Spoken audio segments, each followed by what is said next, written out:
My cousin from California visited me in Japan and was completely baffled by our recycling system, which separates items into about 10 different categories.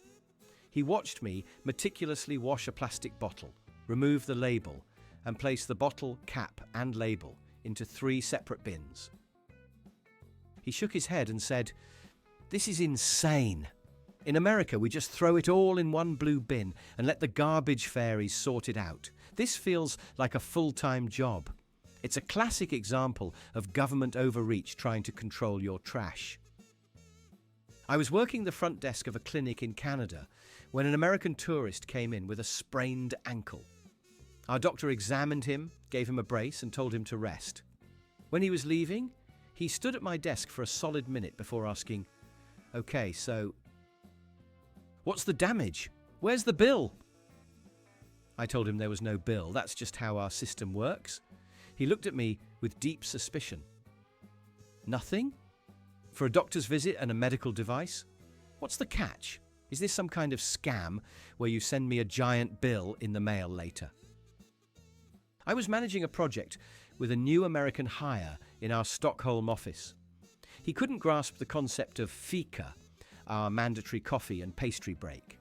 He called it a state-enforced waste of productivity and tried to schedule meetings during it. On his 3rd day, he sent a company-wide email suggesting we replace fika with a 10-minute power hustle session to maximize synergy. Our Swedish CEO had to take him aside and explain that if he tried to cancel fika, the entire workforce would probably unionize and revolt before lunch. He just didn't get that the break is part of the work culture, not an obstacle to it. An American manager was sent to our office in Paris. On his first day, he tried to fire an employee for being unmotivated.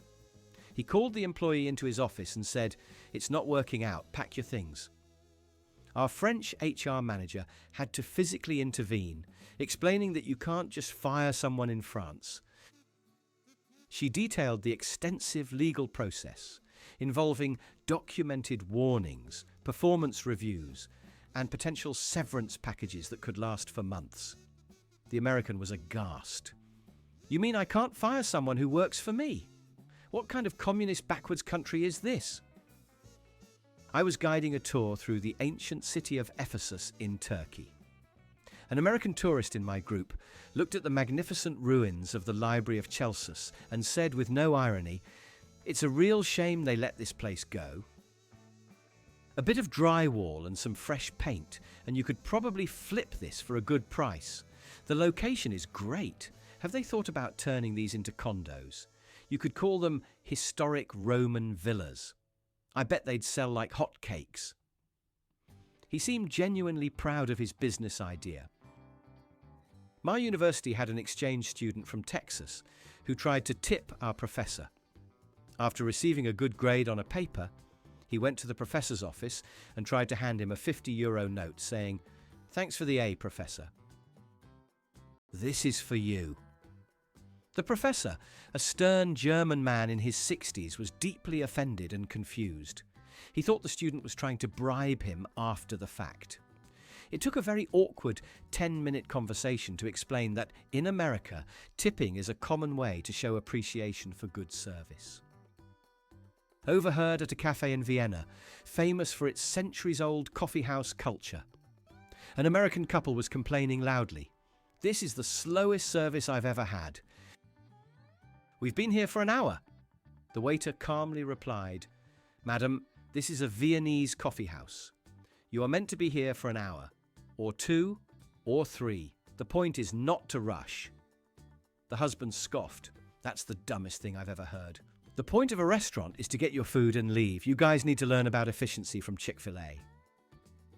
An American tourist in Germany got into a heated argument with a police officer after being told he couldn't make a certain political joke. He puffed out his chest and declared, "I have freedom of speech. The First Amendment protects my right to say whatever I want." The officer sighed and replied in perfect English, "Sir, you are in Germany. Your amendments do not apply here. Here, our freedom ends where another's dignity begins. And you, sir, have crossed that line. Now please show me your passport." I was on a boat tour of the Galapagos Islands. An American woman was furious that she couldn't pet the sea lions or get a selfie with a giant tortoise. She kept trying to get closer, and the guide had to keep stopping her. "This is false advertising," she yelled. "The brochure showed people close to the animals. Why can't I touch them? I paid for the full experience." The guide patiently explained the strict conservation rules about not disturbing the wildlife. She huffed, "Well, at SeaWorld, they let you touch the dolphins." My company sent me to our office in India for a project. My American colleague, who was with me, was horrified by the traffic in Mumbai, not just the volume, but the way it flowed. He said, "There are no rules here. People are just driving wherever they want." They need to implement a proper American-style grid system with clear lanes and traffic lights. "I'm going to write a letter to the mayor. This whole city is a safety hazard. We could fix this in a month." He genuinely believed he could solve Mumbai's traffic problems with a PowerPoint presentation. At a high-end restaurant in Naples, an American family ordered a beautiful traditional margherita pizza. When it arrived, the mother looked at it with disappointment and called the waiter over. "Excuse me, can we get some ranch dressing for this?" The waiter, a proud man in his 50s, looked as if she had slapped him. He just stood there, speechless. She then added, "And some for my husband too. He thinks your marinara sauce is a little bland." The waiter walked away without a word and sent a younger colleague to deal with them. I was working at a museum in Cairo. An American tourist was staring at the Rosetta Stone exhibit. He read the description and then asked me, "So this is how they learned to read all the hieroglyphics, right?" I nodded. He then said, "Why didn't they just use Google Translate?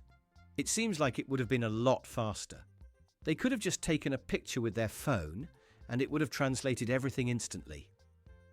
I had to explain that the stone was discovered in 1799.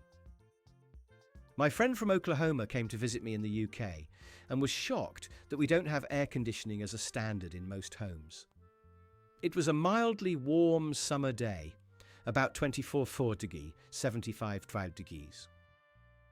He was sweating dramatically and said, "How do you people live like this? It's a basic human right to have AC. This is like living in the Stone Age. I feel so oppressed by the heat." He spent the rest of the day complaining about our primitive living conditions. An American tourist on a tour of the Normandy landing beaches kept interrupting the French guide. "So, this is where the Americans landed to save the French, right? And how many American soldiers are buried here?" "That's the most important number." The guide kept trying to explain the massive joint effort of the British, Canadians, and other Allied forces. The tourist just shook his head. "Yeah, but we were the ones who really did the heavy lifting. Hollywood made a lot of movies about it, so that's how I know." I was on a train from Rome to Florence, sitting across from an American student. He was looking out the window at the beautiful Tuscan countryside and said to his friend, "This looks exactly like the Olive Garden." "It's cool that they modelled their restaurants so accurately. I wonder if we'll see the building from the commercials." His friend nodded in agreement, and they spent the next 10 minutes trying to spot the specific farmhouse from an American restaurant chain's advertisement. A woman came into the pharmacy where I work in Australia and asked for antibiotics. I asked if she had a prescription. She said, "No, I don't need one. I know I have a sinus infection." In America, you can just tell the pharmacist what you need and they give it to you. It's called customer service. I had to explain our laws about prescription medication, and she stormed out, yelling, "This country is a nanny state. I can't even take care of my own health." My American boss was confused about our holiday policy in Spain. He couldn't believe we got 30 days of paid vacation plus public holidays. "How does any work get done?" he asked. "It's completely inefficient." In the US, you get 2 weeks if you're lucky, and you're expected not to take them all at once. This system just encourages laziness. He then tried to implement a policy where we had to earn our legally mandated vacation days through performance metrics. An American tourist at the Great Wall of China asked the guide, "So, who did the Chinese build this wall to keep out? The Mexicans?" The guide was stunned into silence for a moment before trying to explain about the nomadic tribes from the north, like the Mongols. The tourist just looked confused and said, "Oh, well, a wall is a wall, I guess. Good idea." I was at a pub quiz in Ireland, and the American on my team was furious about the sports round. "These questions are ridiculous. Who the hell are Man United? What's a try in rugby? Why aren't there any questions about the World Series or the Super Bowl? Those are actual world championships. This is completely biased against Americans." He couldn't comprehend that the national sports of the country we were in would be the focus of the questions. A man in my hostel in Peru was complaining that he couldn't find any real food. He said, "I've been eating quinoa and potatoes and all this weird stuff for a week. Where can I get a proper cheeseburger and some fries or a slice of pizza? It's like they don't have normal food in this entire country. I'm so hungry for something that doesn't taste foreign." An American family was visiting the Anne Frank house in Amsterdam. As they walked through the cramped secret annex, I overheard the father say to his kids, "See, this is why you need a Second Amendment." If the Franks had owned a few AR-15s, they could have defended themselves from the Nazis. He said it with the absolute conviction of someone offering a profound historical insight, completely missing every single point about the systematic, state-sponsored persecution that made their hiding necessary in the first place. My university in England had a student from Florida who was perpetually cold.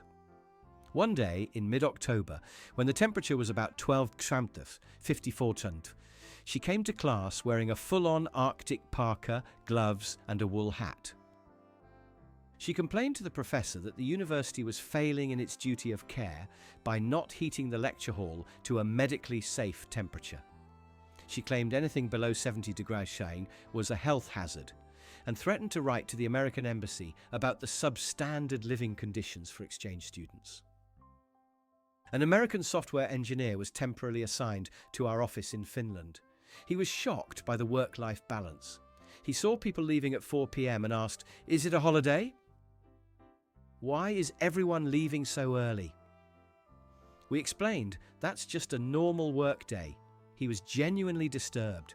"But when do you get your work done? In Silicon Valley, we work 12-hour days. That's how you innovate. This seems so lazy. No wonder you guys haven't produced the next Google." He saw our efficiency as a moral failing. I was on a train in India when it made an unscheduled stop in a rural area. An American in my car got very agitated and started pacing the aisle. He went up to the conductor and said, "You need to tell the driver to get moving. I have a schedule to keep. In America, the customer is always right, and as a customer, I demand that this train start moving immediately." The conductor just stared at him, pointed out the window at a herd of cows on the track, and walked away. A tourist at the British Museum in London was looking at the Elgin marbles, the sculptures from the Parthenon in Athens. He read the plaque about the controversy surrounding their acquisition and said to his wife, "I don't see what the big deal is. It's finders keepers, right? Greece lost them, Britain found them. That's the rule. It's like when we bought Alaska from the Russians. It's just good business."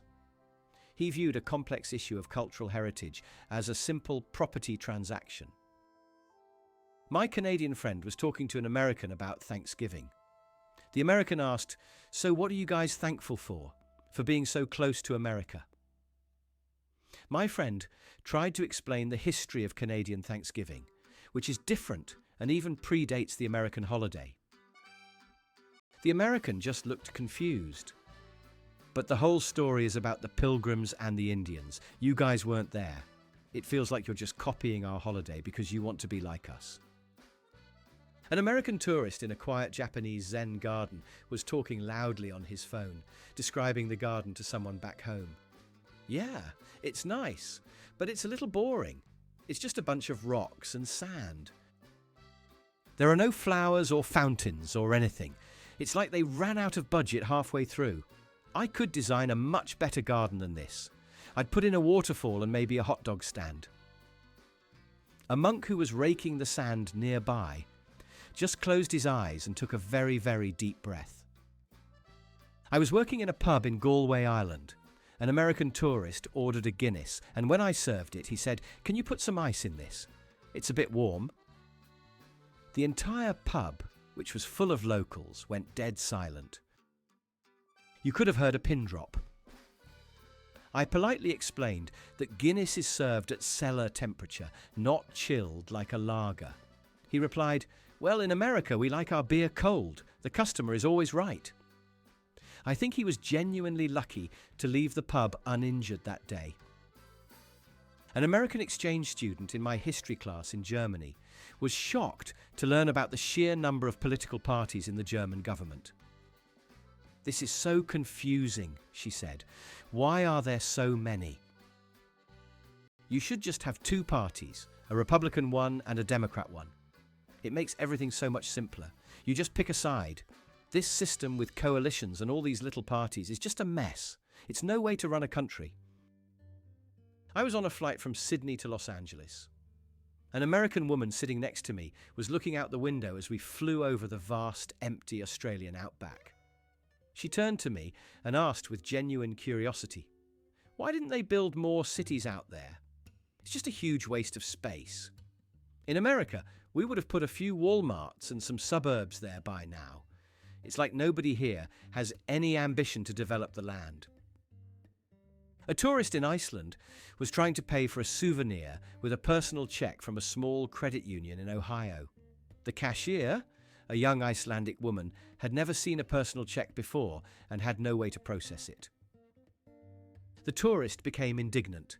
"This is legal American tender. My money is good everywhere. Are you refusing my money? This is an outrage. I'm going to report you to the American embassy for this anti-American discrimination."